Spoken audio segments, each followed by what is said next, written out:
आज जो आपको ग्रामर का नया टॉपिक हम शुरू कर रहे हैं वो है ऐसे राइटिंग। ऐसे राइटिंग कैसे की जाती है और ये लिखने की कौन सी प्रोसेस है, ये कितनी तरह का होता है, तो वो आज उसके बारे में हम चर्चा करेंगे। तो यहाँ पे हमें बताया गया कि ऐसे लिखना एक बहुत बड़ी कला है ना, आर्ट है ये। ऐसे ऑफ मैनी टाइप्स। कुछ बच्चे रट्टा मार के वो 10 लाइनें लिख के नंबर आ जाते हैं, लेकिन कई बार हमें कुछ ऐसा टॉपिक मिल जाता है जो हमें पता ही नहीं है। तो उसके लिए पहले हमें उस दिए गए टॉपिक की पहचान करनी है कि हमसे क्या पूछा जा रहा है। तो ऐसे राइटिंग, निबंध लेखन, हर लैंग्वेज में आपसे ये बोला जा सकता है कि अपनी भाषा में एक लेख लिखिए। इंग्लिश में लिखिए, हिंदी में लिखिए, मराठी में लिखिए, गुजराती में लिखिए। तो ये एक कला है।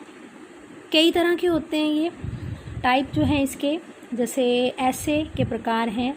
ये आपका जो है वो सबसे पहला प्रकार जो है वो है डिस्क्रिप्टिव। इन निबंधों में किसी व्यक्ति, वस्तु अथवा स्थान का वर्णन किया जाता है। किसी भी व्यक्ति के बारे में होगा, कोई भी व्यक्ति, महात्मा गांधी के बारे में हो गया, किसी पर्टिकुलर वस्तु के बारे में, कोई भी थिंग है उसके बारे में, या कोई भी एक स्थान है, द दिल्ली के बारे में, या आपको ताज आगरा के बारे में, या कई पर्टिकुलर प्लेस के बारे में आपको इसका वर्णन करना होगा। तो ये जो आपका फर्स्ट टाइप हुआ डिस्क्रिप्टिव ऐसे। उसके बाद नंबर 2 पे आता है नरेटिव। नंबर 2 पे क्या आता है? नरेटिव। इन निबंधों में, इन जो ऐसे होते हैं, किसी घटना का वर्णन होता है। इसके अतिरिक्त ऐतिहासिक घटनाएं, आत्मकथाएं, दुर्घटनाएं तथा यात्राएं आदि। कोई भी किसी की आत्मकथा लिख दी, कोई दुर्घटना हुई थी, जैसे मान लो आपका जलियांवाला बाग का हत्याकांड हुआ था, ठीक है। उसके बाद कोई दुर्घटना, कहीं जाते जाते कोई रोड एक्सीडेंट हुआ है, उसके बारे में जब आप इसके बारे में लिखोगे तो वो, जब कोई यात्रा हुई कहीं की, नरेटिव ऐसे जो है वो आप लिखोगे। उसके बाद आता है आपका रिफ्लेक्टिव।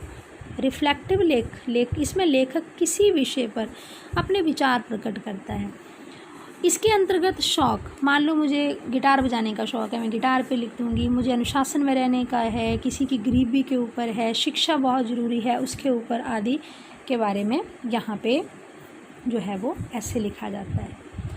उसके बाद आता है आर्गूमेंटेटिव। नंबर 4 पे जो ऐसे हम लिखते हैं उसको बोलते हैं आर्गूमेंटेटिव। इसमें लेखक पहले किसी विषय के पक्ष विपक्ष या तर्क वितर्क को चर्चा करता है। लाभ और हानियाँ, सिनेमा के लाभ हानियाँ, ठीक है, अखबार के लाभ और हानियाँ, या कोई भी ऐसी चीज़, मोबाइल की लाभ और हानियाँ, तर्क और वितर्क, ठीक है। तो वो बताएगा कि इसके प्रॉफिट्स क्या हैं, इसके हमें जो इसके लाभ क्या हैं, इसके मतलब एक अच्छे उसके बारे में और उसके बारे में पूरा चर्चा। अंत में ये बताता है कि कौन सा विचार उसको, जो चीज़ हावी हो जाए, जो अच्छी लगे वो उसके बारे में करता है। तो हमें 4 तरह के ऐसे हमें लिखने आने चाहिए। फर्स्ट ऑफ ऑल आपका है डिस्क्रिप्टिव, फिर है आपका नरेटिव, फिर है रिफ्लेक्टिव, फिर आपका आर्गूमेंटेटिव। अब ऐसे लिखते समय हमें किन चीज़ों के बारे में ध्यान रखना होगा? हमें ऐसे आ गया तो ऐसे हमें ये तो नहीं है कि एक बार कथा शुरू की उसको लिखते ही गए, या 4 लाइनों में ऐसे लिखा और एग्जामिनर उससे खुश होकर आपको मार्क्स दे देगा, ऐसा भी नहीं है। ऐसे जो हैं वो संक्षिप्त और आवश्यकता अनुसार लिखना चाहिए, बिल्कुल संक्षेप।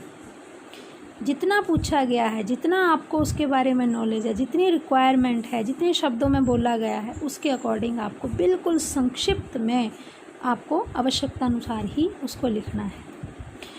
पहले हम जब ऐसे लिखते हैं तो हम इंट्रोडक्शन देते हैं, भूमिका जिसको बोलते हैं, वो इतनी लंबी भी ना हो कि बंदा भूमिका में ही उलझ जाए, क्योंकि हमें आगे उसके एम्स, फिर रोल, फिर कंक्लूज़न, वो सारी चीज़ें हमें उसके साथ साथ में लिखनी होती है। तो हमें हर चीज़ को इक्वली डिवाइड करके फिर उससे, तो भूमिका नहीं लंबी होनी चाहिए।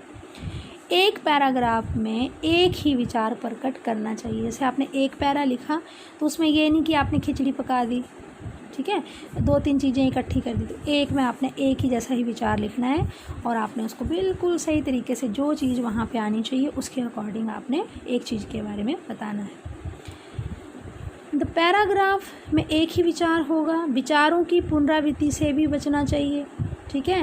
मतलब वो बड़े तरीके से, बड़े अपने विचार बड़े संक्षेप ढंग से आपको वहाँ पे तरीके से जो उनकी उसके बारे में वो सारा आपने लिखना। व्याकरण के नियम जो होंगे, अब आप उसको किस टेंस में लिख रहे हो, जैसे हमने पीछे टेंस किए तो उसको किस तरीके से आप कौन सा आपने उसमें किस तरीके से उसको मेंशन करना है, आपकी ग्रामेटिकली कोई मिस्टेक नहीं होनी चाहिए जिससे आपके नंबर ना कटे। तो व्याकरण का तो आपको पालन इंग्लिश लिखते समय, हिंदी लिखते समय, जब आपको कोई भी भाषा का ऐसे लिखते समय उस भाषा की जो व्याकरण है, उसके भाषा के जो सेंटेंसेस बनते हैं उन पे आपको ध्यान रखना चाहिए। तो ये बहुत इम्पोर्टेंट चीज़ है जो कि आपको समझ में आनी चाहिए। 2-3 ऐसे यहाँ पे दे रखे हैं, जैसे माई एम इन लाइफ, मेरे जीवन का क्या मतलब, जैसे मेरे जीवन का उद्देश्य। तो मेरे जीवन का उद्देश्य में अब आपको ये पता करना है कि ये डिस्क्रिप्टिव है, नैरेटिव है, रिफ्लेक्टिव है, आर्गुमेंटिव है। ठीक है, मेरे जो जीवन का जो एम है माई लाइफ में, तो आप देखिए कि क्या ये कुछ इसके बारे में तो नहीं, अनुशासन, गरीबी, शिक्षा, मेरे शौक़, है ना, किसके बारे में बता रहा है। तो सबसे पहले आपने इसमें क्या करना है, इसकी इंट्रोडक्शन देनी है कि मेरी लाइफ में मैं टीचर बनना चाहता हूँ, क्यों बनना चाहता हूँ, कि टीचर एक बहुत नोबल प्रोफेशन है, बहुत सारे बच्चों को इसमें एजुकेशन दे के उसको जीवन में कुछ बनने की तरफ, टीचर तो is a messenger of the God, है ना, भगवान का दूत होता है जो अपने बच्चों को कुछ भी बना सकता है। ठीक है, टीचर की जो गाइडेंस होती है, टीचर की जो एजुकेशन होती है, वो उसको, टीचर कोई किसी को चाहेगा तो डॉक्टर बनना है और बच्चा बोलेगा ठीक है मुझे बनना है, तो टीचर पूरा जोर लगाएगा। तो एम, तो वो नोबल प्रोफेशन है यहाँ पे।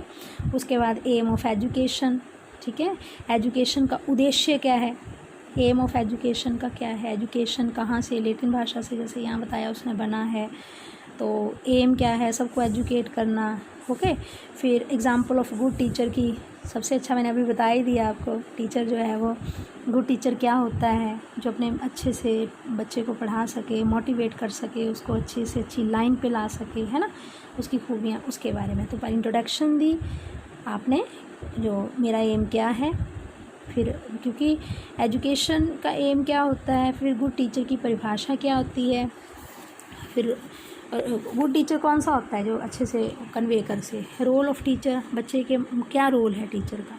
ठीक है, an ideal teacher cultivate good habits, बच्चे में अनुशासन पैदा करना, बच्चे को अच्छे से रहना सिखाना, बच्चे से अच्छे से बात करना सिखाना, उसको लाइफ में सक्सेसफुल बनाना।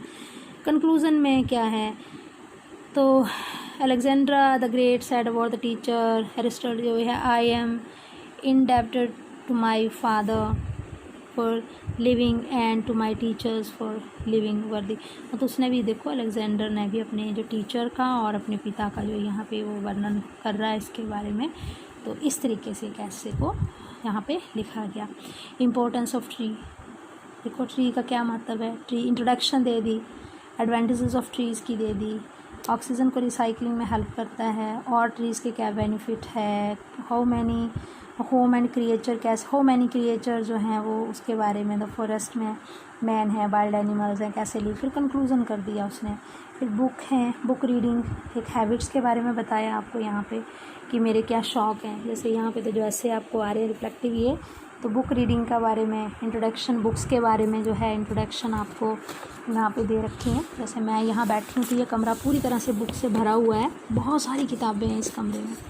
तो बुक्स का बहुत रोल होता है, जब भी हम फ्री होते हैं तो हम बुक्स को लेके बैठते हैं।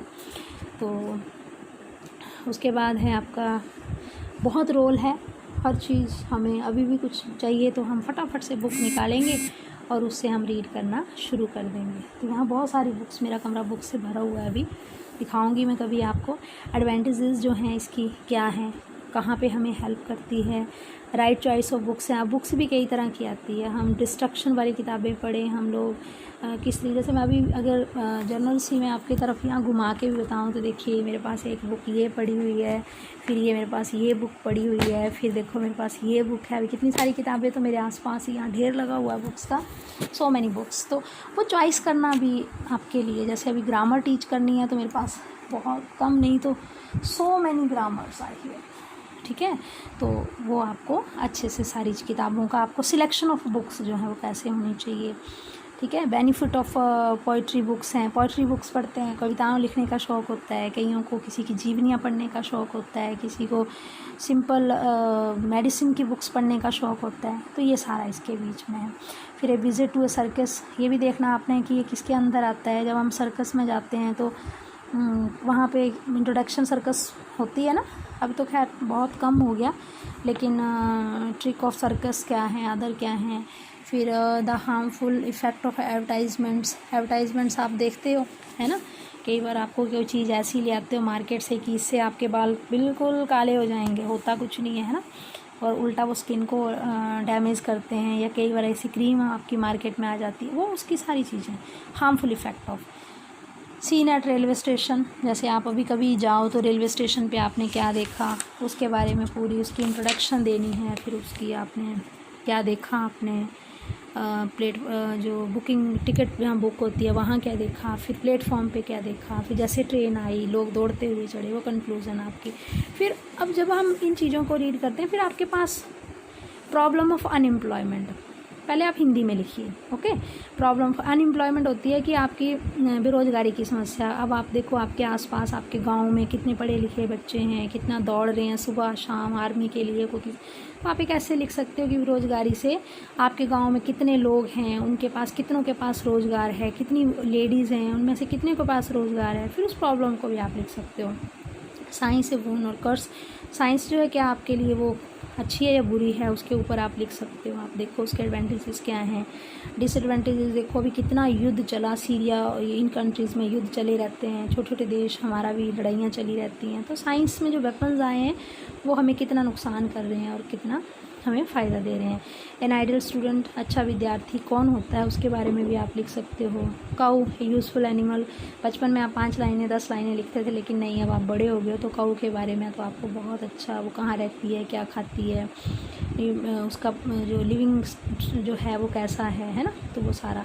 The book I like the most, ऐसी कोई बुक आपने जो पढ़ी हो आपको बहुत अच्छी लगी हो, उसका पहले हिंदी में लिखिए, फिर try to translate that book into that ऐसे इनटू इंग्लिश, है ना।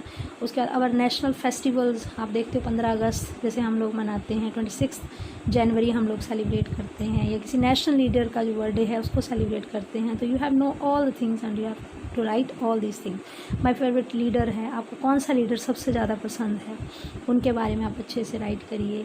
ए विलेज फेयर, जैसे आप देखिए हमारे रामलीला वगैरह लगती हैं, या हमारे यहाँ विलेज में कोई ऐसा मेला लगे जिसको देखने हम लोग जाएं, तो उसके बारे में आप अपने विचार जो हैं वो लिख सकते हैं। रेनी सीज़न है, आजकल बरसात जैसे हो रही है, ओके, तो इसमें देखिए कितना खेतों में क्या हो रहा है, फसलें कैसे नए नए घास उग रहा है रेनी सीज़न में, कैसी प्रॉब्लम्स आ रही हैं, है ना, और कैसे नेचर हरी भरी हो गई है, कितने केंचुए हैं, चिड़ियाँ, हर चीज़ है ना, नई नई हर जगह हरियाली है। तो वो अपने विचार आप लिख सकते हैं। God help those who help themselves, भगवान उसकी मदद करता है जो खुद अपनी करते हैं। तो इसमें किसी बच्चे की एग्जांपल दे के या किसी भी चीज़ इसके बारे में आप सोच के इन टॉपिक्स को, और भी बहुत सारे टॉपिक हैं जिनके बारे में आप राइट कर सकते हो।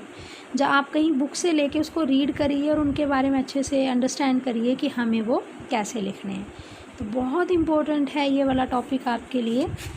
और ऐसे राइटिंग, क्योंकि हमें तो पता है HP बोर्ड में जब पेपर यहाँ बोर्ड में आएंगे तो वो आपसे 4 या 5 ऐसे आपको दिए होंगे, और हम लोग क्या करेंगे, माई बेस्ट फ्रेंड पे जाएंगे या कोई अच्छा सा सिंपल सा जो रट्टा मारा होगा हम उस ऐसे के ऊपर चले जाएंगे। लेकिन आपको हर तरह के ऐसे जो हैं वो लिखने आने चाहिए, ओके। तो आज का आपका टॉपिक ये है, अच्छे से रीड करिए, अच्छे से सोचिए, और ऐसे कैसे राइट किया जाता है इस पर विचार करिए, ओके। Thank you.